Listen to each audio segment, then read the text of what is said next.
on you, you censorious thug.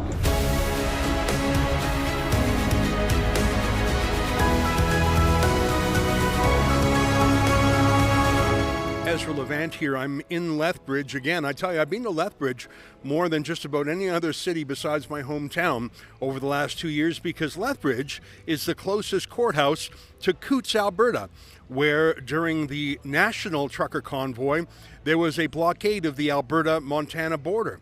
There were also blockades of the Windsor-Detroit Bridge in Ontario, a very important economic artery. That was cleared within a couple of days because simply so much trade depends on that route. Police moved in, and what's interesting to note is they cleared that blockade without the Emergencies Act, without violence. They just convinced the protesters to move on. In Ottawa, the trucker convoy's center of gravity, the roads were kept open by the truckers for emergency vehicles. All that really happened was some parking offences and some noisy honking that was soon put a stop to by the local judge. But Justin Trudeau was losing face internationally, so he brought in the Emergencies Act and martial law, something that you know he was itching to do for a very long time. But here in Alberta, there was another important blockade, and it was different from the other two because Ottawa is a major city, and so is Windsor and Detroit. But the Coutts border crossing is so small you'd almost miss if you blinked it. It's a small town, really just a saloon and a few buildings, so there is no large police detachment right nearby. There's no heavy equipment that you would use to remove trucks or agricultural vehicles. And so when that became a border crossing blockade, authorities didn't really know what to do about it because they demanded and they threatened that the truckers leave, but they simply didn't. And one dramatic day, a whole bunch of RCMP walked out in the blistering cold as if their sheer charisma would cause the truckers to leave. It did not. Here's footage shot by our team as part of our documentary on the subject. Look at this standoff. Earlier today, RCMP moved in this afternoon trying to break up the tense 4-day border blockade at Coutts, but it backfired, and at this hour, the standoff in southern Alberta continues. The truckers were consulting with the lawyer. I guess the checkpoints that were the RCMP set up, they needed the extra guys to come here, so the checkpoints were completely open, and the entire convoy that were blocked by that checkpoint is now on the way here. So the RCMP will have to deal with many more truckers who are on their way to support this blockage at the border.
they're going to get past this, to be honest with you.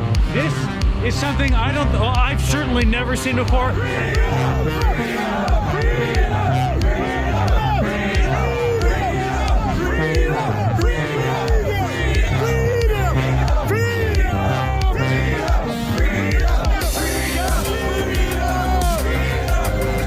They are now moving, and they are blocking the highway just behind these trucks here. Physically, like they're with their bodies, or are you are they? What are they? Right now, They have just moved into this area here. So actually, the RCMP and our peers have withdrawn a bit.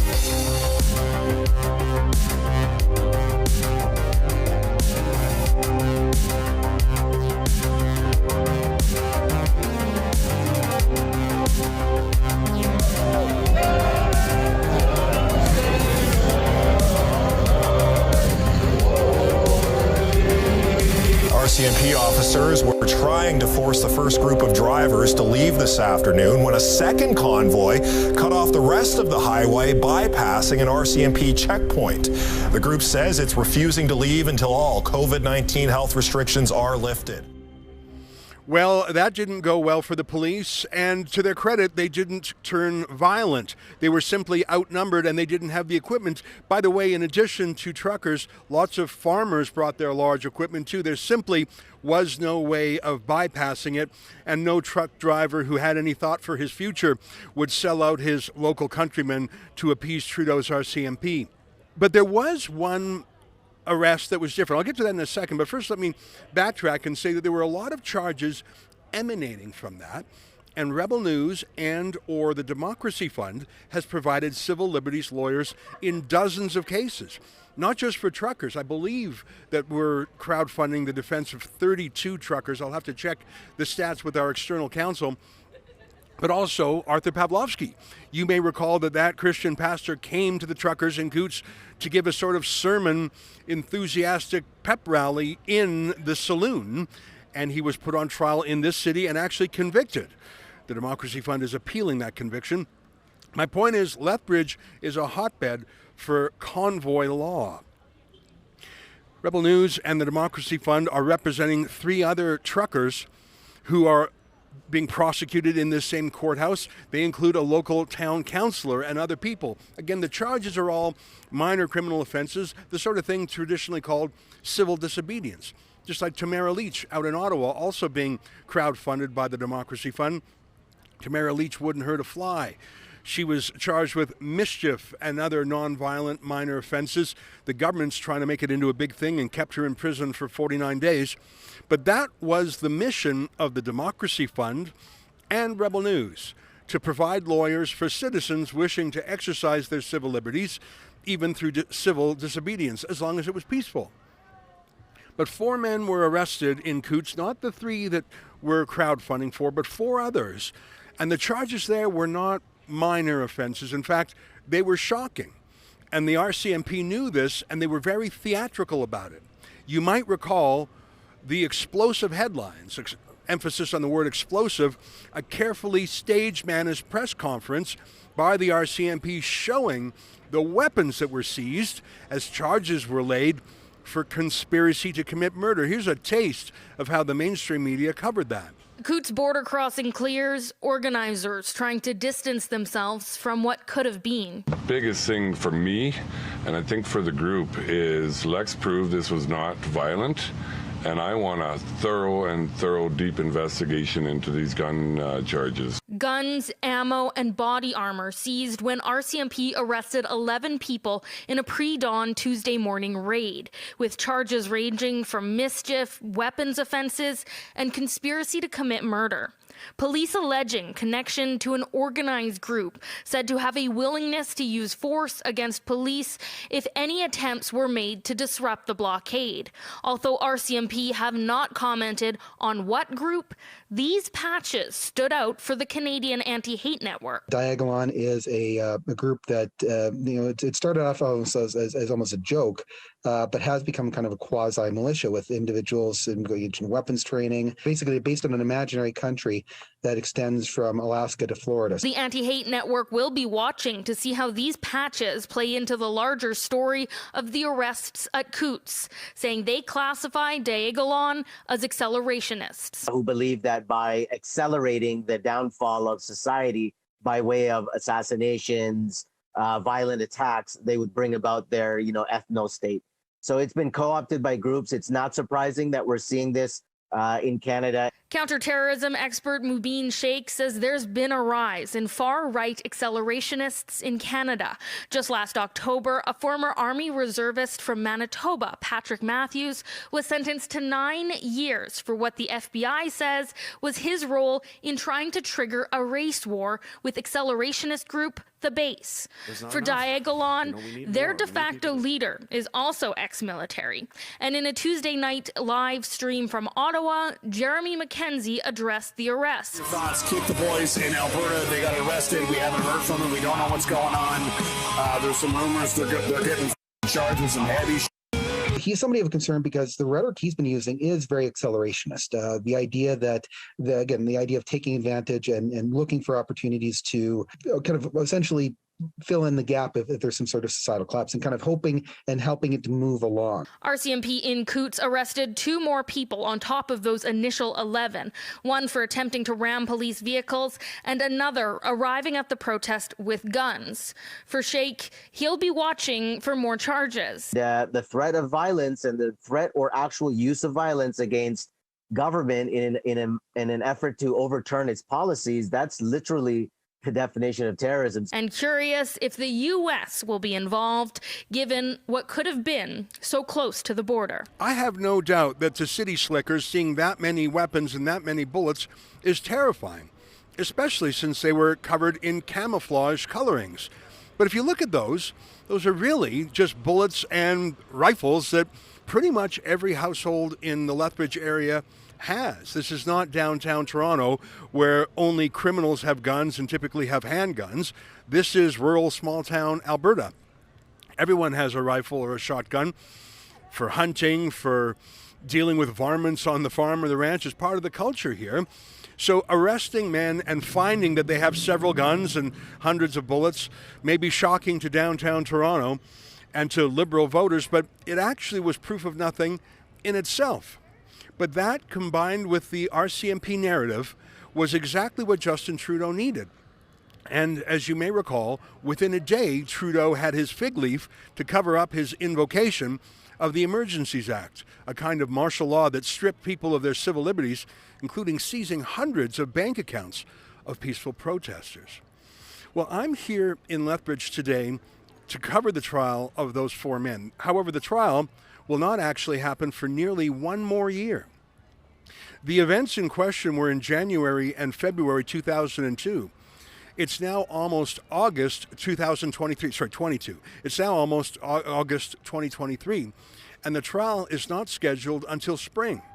It's going to be a trial by judge and jury. The jury has yet to be empaneled.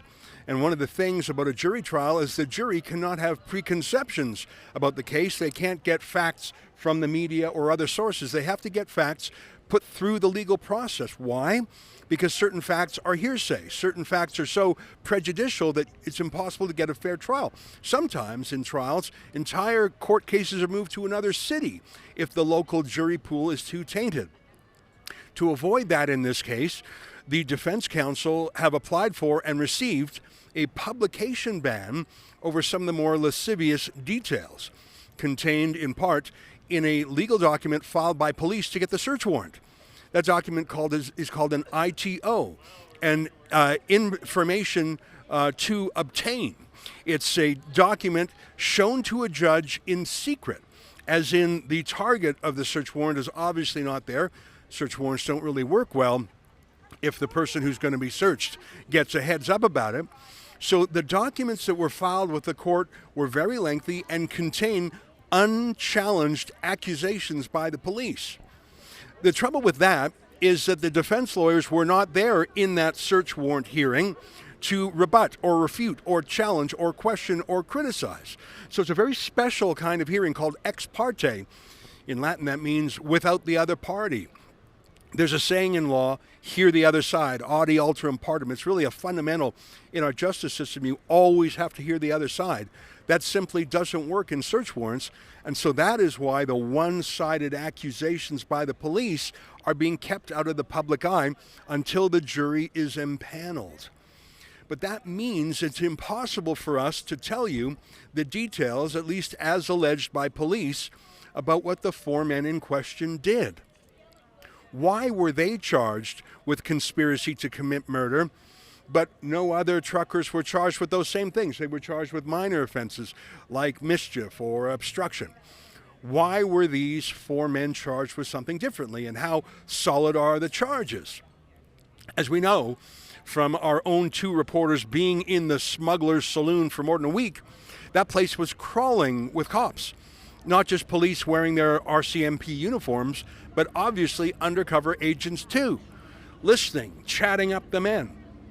In the case of female police officers, maybe batting their eyelashes at the men and seeing what they might say after a few drinks to show off a bit.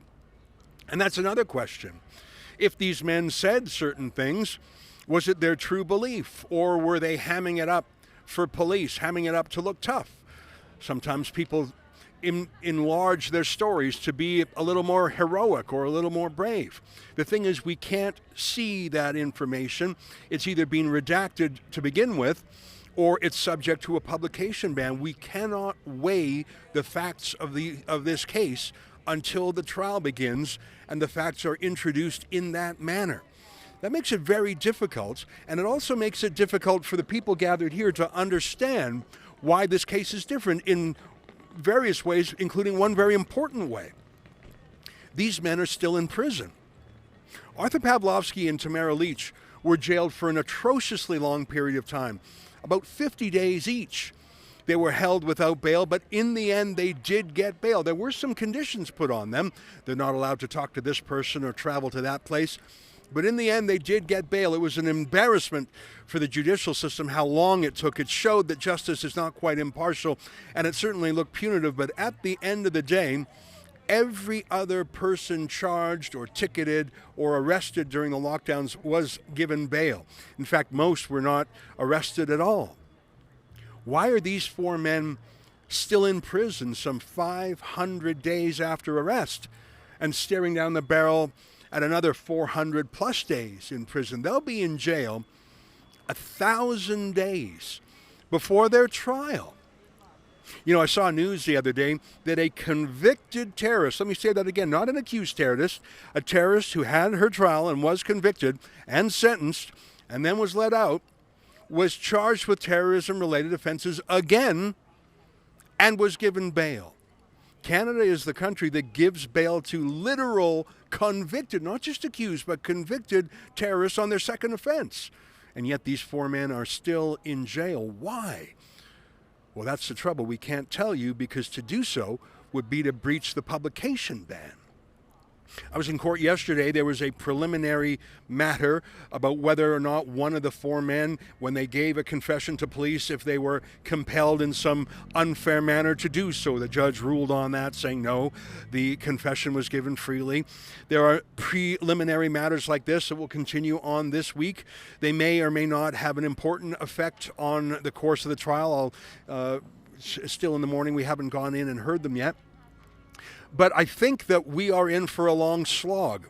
There is an enormous amount of evidence. I've seen some of it heavily redacted, but there were literally dozens of police involved in preparing the case against these men.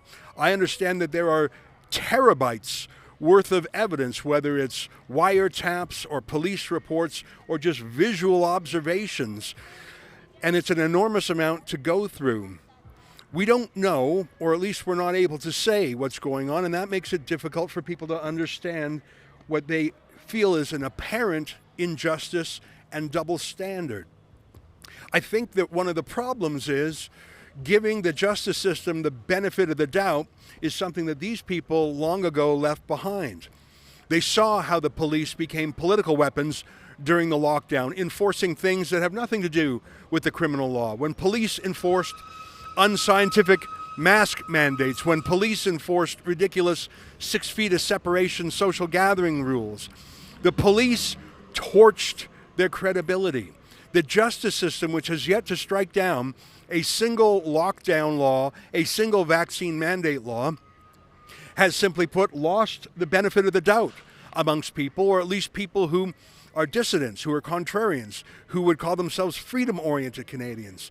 They gave the lockdownists and their police enforcers the benefit of the doubt for the 2 weeks to flatten the curve. When it turned into 2 years, their benefit of the doubt giving was long over. And so people here who cannot see the facts alleged against the 4 accused men certainly aren't willing to believe that it's a fair case. Only time will tell when the facts come out in trial. I'm going to go into the court and I'm going to do my best to live tweet the proceedings. I don't think it will be very substantive. Like I say, the trial is almost a year away. But I'll come out and I'll let you know what I see, and then I'll give you my thoughts as best I can without stepping on the publication ban of what I think. Liberal-lite media made it. Good job, bud. You can see that there are some people here who are upset that Rebel News is not championing these 4 men. I've had a few encounters like that. Someone who, by the looks of them, would probably be a Rebel News supporter and probably was until recently. They don't understand why we're not crowdfunding for these men. And in some ways, I can't tell you that because of the publication ban. What I can tell you is that the money raised by both Rebel News and the Democracy Fund was to defend people for civil liberties offenses, people who committed civil disobedience. As you may know, because you may be a donor yourself, we did not crowdfund to defend people accused of conspiracy to commit murder. Now, there is a crowdfunding page not run by us that if you want to give to these 4 men, you can certainly do so. And I'm not here to tell you to do so or not to do so. But I can explain that neither Rebel News nor the Democracy Fund will take our donors' money for men who are charged with conspiracy to commit murder.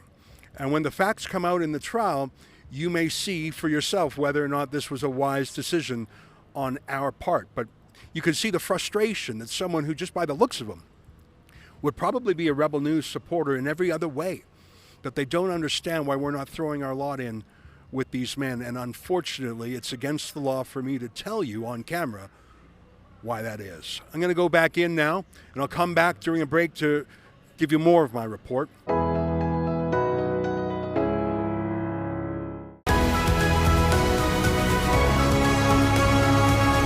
Oh, hi, I'm back. It is 12:30 local time. The court is on a break until 2 p.m. for lunch.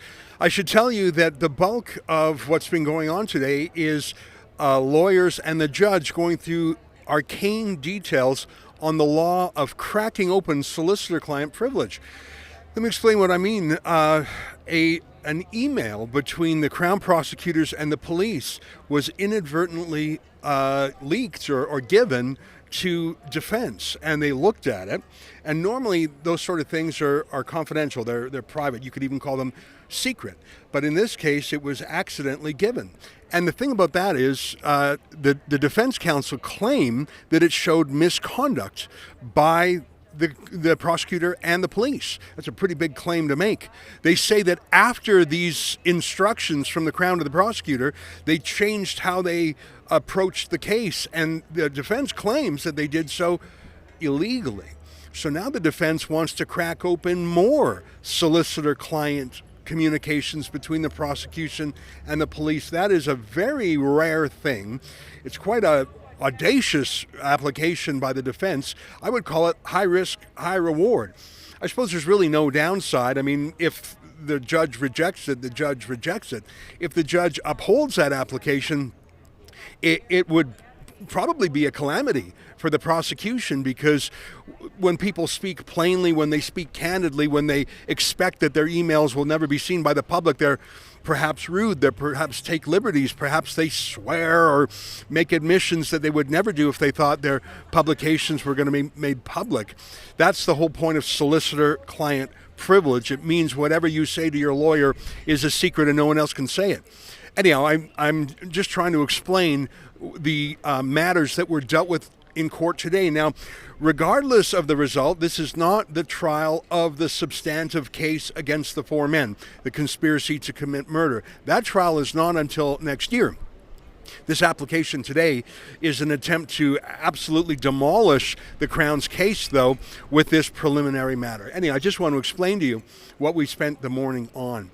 But there's something else very interesting that's going on here, and you saw a little taste of that when I was doing my morning opening, and a fella came up to me who looks like a classic rebel. And he tapped me on the shoulder, and I don't remember his exact wording, but he implied that I'm a sellout and I'm just like the liberal media. I don't think I am. In fact, I think that in many ways we are Justin Trudeau's enemy number one. He's always trying to block us, to ban us, to censor us. I really think he despises us, and I think in the case of me personally, it goes back a while. I don't see how we could be accused of that, especially in this context. Rebel News and our friends at the Democracy Fund are literally defending 3,000 people who had different lockdown or pandemic charges, including dozens of people involved with the trucking convoy. But the one thing that I said earlier was that our offer to help people is limited to civil disobedience. We would obviously, and God forbid may it never happen, not defend someone who committed murder or terrorism in the name of, fighting the lockdowns, obviously, and that's such an extreme example. But a real life example is we would not use our donors' money to defend someone charged with conspiracy to commit murder. That's just not within the scope of what we told our donors we would do. So there's some people here who are very mad about that, who say that we should be taking our donors' money to pay for the legal defense here. Now, I have tried to learn a little bit more about the cases here. I've spoken to some of their legal counsel, but it's difficult to get a full read of things, and obviously they owe me no candor. Their loyalty is to their own clients. I've had, and I don't want to get into the conversations I've had with them, but it did not move the needle for me. As in, I was wondering if maybe this was a stitch-up. Maybe they were framed. If maybe there was nothing here, it was all politics. I mean, who knows, if they succeed in their application today, perhaps it'll be proven. But I haven't seen anything to that effect. In fact, I have learned a number of things that are subject to a publication ban that make me think we absolutely can't get involved with this. But I think that people here are so dedicated to these men. I mean, obviously they're friends and family, but people who don't understand how they can possibly still be in jail 500 days later.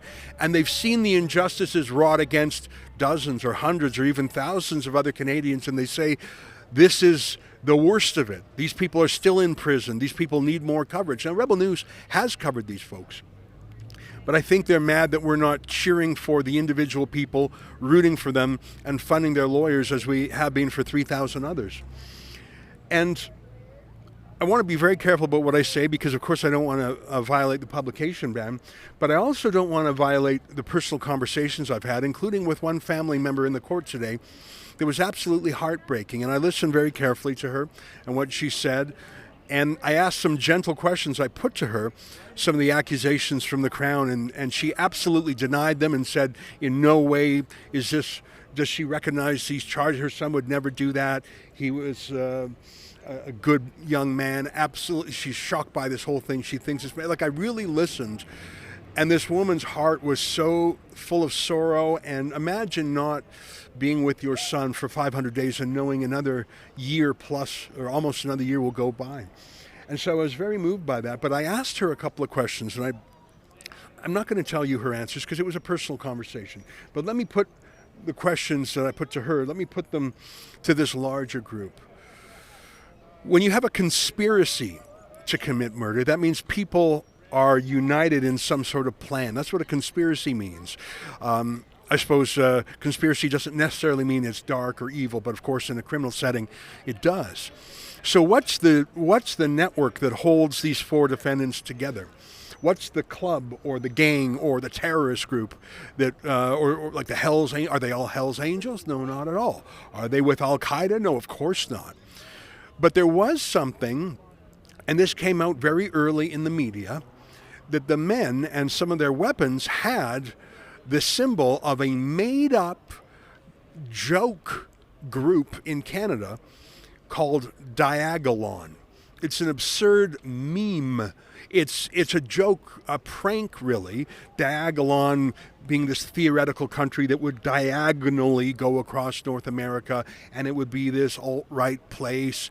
And it was, I think it started as a joke, as so many goofy things do. And the trouble is, I think people started to believe in it.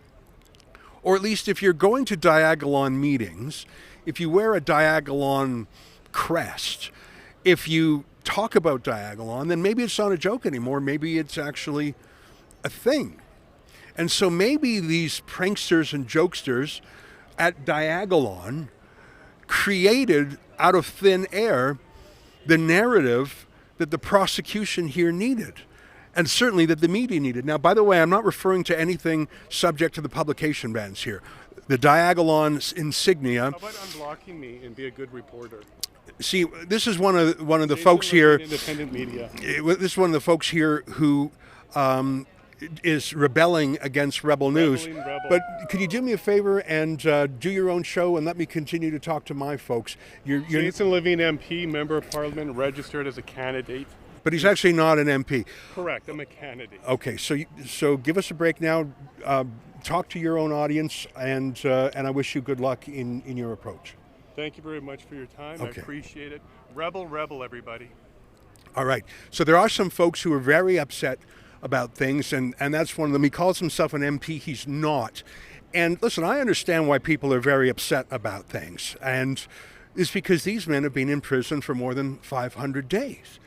I don't exactly understand that fella's beef, but there are some real edgy contrarians for whom Rebel News is not rebellious enough. Now, I'm not sure if they've crowdfunded any money at all. I'm not sure if they've done anything at all. I've been to this courthouse, I don't know, a dozen times over the last few years. So many times they've actually accredited me as an accredited journalist here and let me sit at the front row. I really have been to Lethbridge more than just about any other city in Canada. And in fact, in the background, you can see behind me is Arthur Pavlovsky. His back is to me. He's talking to a crowd. I've been to this courthouse a half a dozen times for Arthur alone. So I'm not quite sure what Rebel News could be doing that we're not doing other than funding the defense for these people, which we will not do because it's outside our scope. But I think I know what animates that guy. I mean, I think he wants to get some of our audience, and I think he wants some of our reputation that we built up over 8 years. And that's fine. I mean, that's the nature of the internet. He wants to be an influencer. It's a bit weird that he calls himself a member of Parliament when he's not. But what I'm sensing here is that people who are desperate for justice and don't understand what's going on have reached out to this Diagolon group and their kooky leader named Jeremy MacKenzie. Now, Jeremy MacKenzie had a reputable past in that he served our country in the Canadian Armed Forces. And that should be mentioned every time his name is referred to.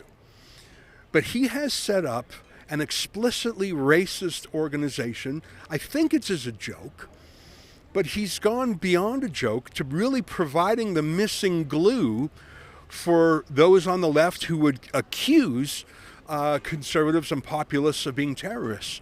And it's my belief, and we'll see if it's borne out in trial next year, that the four men here, there's a phrase in the internet, LARPing, L-A-R-P, live action role playing, that they were sort of pretending to be in the Diagolon, and they got the patches, and it wasn't really a thing, but it was a pretend thing, almost like Dungeons and Dragons, except for one day in Lethbridge and in Coutts, Alberta, their make-believe came true.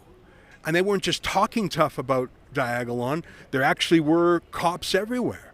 And so, you know, some of the evidence, and again, I'm not referring to anything learned through publication ban material, but the firearms and the bullets, which is fairly normal for country people and rural folks in small town, suddenly they're transformed from being, oh, that's just a country boy and his rifle and bullets, to, oh, there's a Diagolon patch there.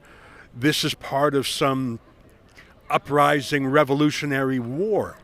I guess what I'm saying is Diagolon, which is a fake joke Because, of course, when it comes to hatred, demand exceeds supply. That's why there's so many hoaxes about racism, and so because the media narrative needs it. But Canadians just aren't hateful. Canadians aren't violent. There was not a single act of violence in any of the convoys other than the RCMP shooting our reporter, Ezra Levant.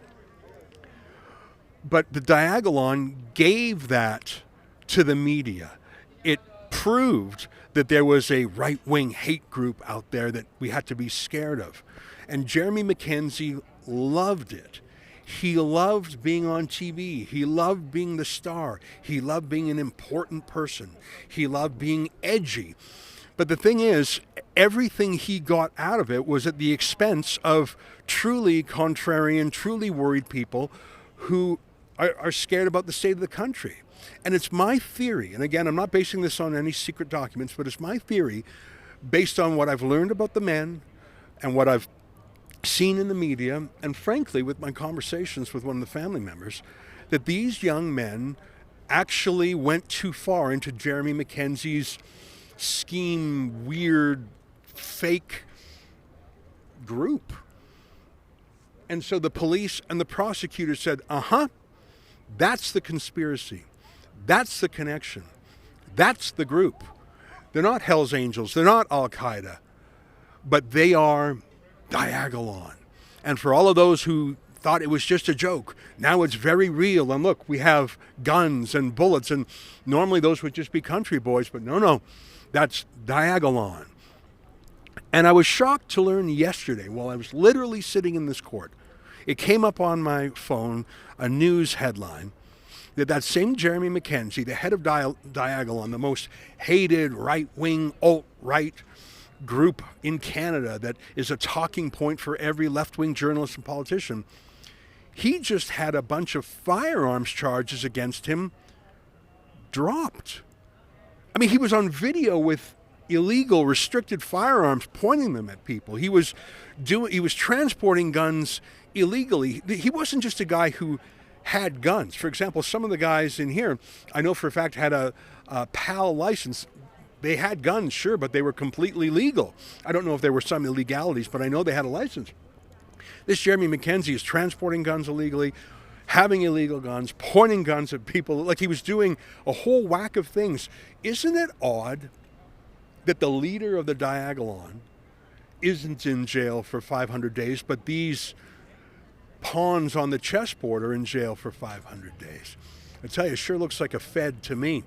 Looks a little bit like in the United States, Ray Epps. Do you know who I mean? He was the guy who was exhorting everyone to storm Capitol Hill on January 6th. Here's a reminder of Ray Epps. We need to go into the Capitol. Into the Capitol. What? No! Peacefully. Fed. Tomorrow? I don't even like to say it because I'll be arrested. Well, let's not say it. We need to go. I'll say it. All right.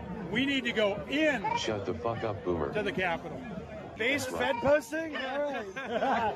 We need to go into the Capitol. I didn't see that coming. Okay. Monument Hill. Stop speaking. We are going to the Capitol, where our problems are. It's that direction. Please spread the word. All right, noted. Okay, but one more thing. Yeah, so can we go up there? No? When we go in, Are we going to get arrested if we go up there? Yeah. You don't need to get Should shot. you arrest us all?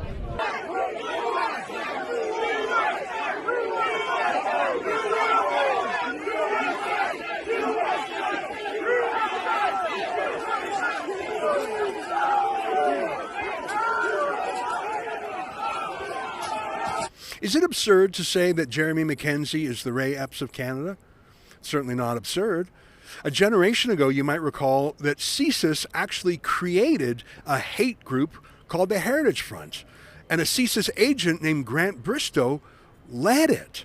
The man who actually led Canada's most notorious hate group was working for the government the whole time. He was creating hate, even back then. Supply did not meet demand for hate, and so many people profited off that. Well, during the convoy, it was the most peaceful thing I've ever seen.